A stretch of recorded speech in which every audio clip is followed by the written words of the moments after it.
ఇక చాలు. అమ్మకిష్టం ఉన్నా లేకపోయినా నేను గదా తీసుకెళ్ళడానికి వచ్చింది. ఆ రోజు ఘాటు దగ్గర నుంచి నిన్నింటికి తీసుకెళ్ళింది నేనేగా. అప్పుడు నేనేమన్నాను? ఇవ్వాటి నుంచి నీ బాధ్యత నాదే అన్నాను గదా. అందుకని ఇప్పుడు కూడా నిన్ను తీసుకెళ్లే హక్కు నాకుంది, అది పూర్తిగా. చూడు గంగా, నువ్వన్నమాట నిజమే. అమ్మ నాకేం చెప్పలేదు. అయినా కూడా నిన్ను నాతో పాటు తీసుకెళ్తాను. పద, నువ్వు నాతో పాటు బయలుదేరు. పద. కానీ బాబుగారు, నేను అమ్మగారికి మాటిచ్చానే, అది ఇంకా నెరవేర్చనే లేదు. మరి ఆవిడ ముందుకు ఎలా వస్తాను నేను చాలా బాధపడతాను. నా మాట అబద్ధం అయిపోతుంది కదా. నాకంతా ఎంతో జ్ఞాపకం వస్తారు. మీరు, చిన్నమ్మగారు, సాగర్, ప్రదీప్ అన్నయ్య, అమ్మగారు ఎంతగానో జ్ఞాపకం వస్తారు. అందుకని అలా మిమ్మల్ని అందరినీ జ్ఞాపకం చేసుకొని ఎలాగో అలా నేను గడిపేస్తాను బాబుగారు. ఇచ్చిన మాట నెరవేర్చకుండా అక్కడ ఉండాలంటే నాకు చాలా కష్టంగా ఉంటుంది. ఎప్పుడూ అదే ఆలోచన వస్తుంది నాకు. ఏదో అనేసాను కానీ ఆ మాట నెరవేర్చుకోలేదే అని. అప్పటికే ఇంటికి వచ్చాను అనుకుంటాను. ఆలోచించు, నాకెంత బాధగా ఉంటుంది బాబుగారు.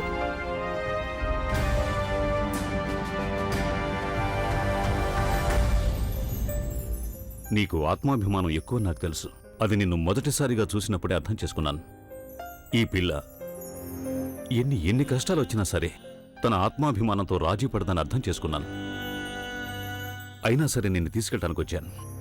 చూడు గంగా, నీ మనసు మార్చుకుంటావనుకున్నాను, కానీ మార్చుకోలేదు.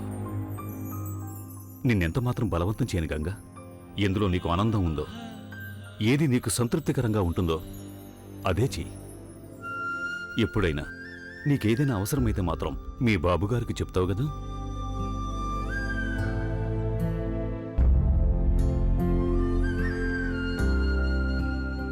జాగ్రత్తగా ఉండమ్మా.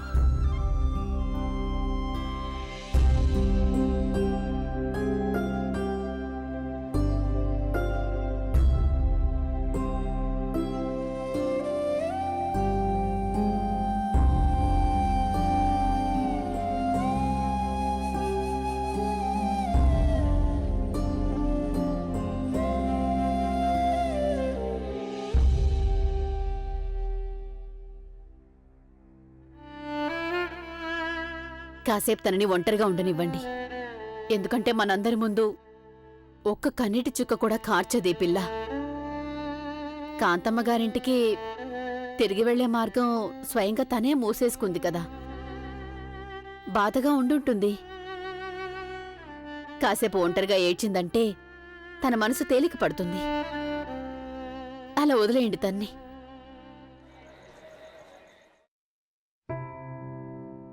రాలేదు కదా ఆ గంగా. ఇప్పుడు కూడా స్నేహం కంటే తన పంతమే ఎక్కువైపోయింది, అంతేగా?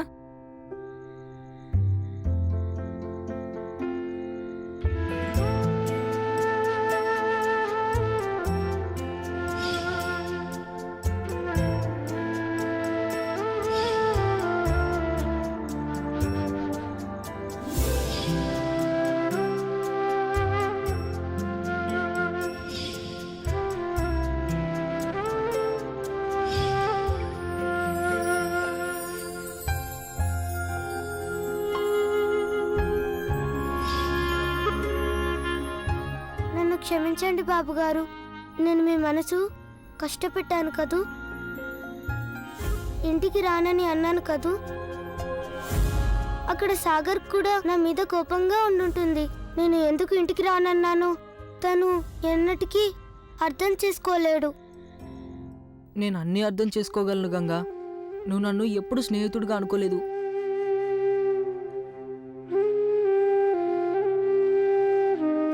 కానీ నువ్వు చేసిన పని నాకు అస్సలు నచ్చలేదు గంగా. ఇందుకు నువ్వు నాకు 10 సార్లు సారీ చెప్పినా ఎప్పటికీ నిన్ను క్షమించాను గంగా. చూస్తూనే ఉండు.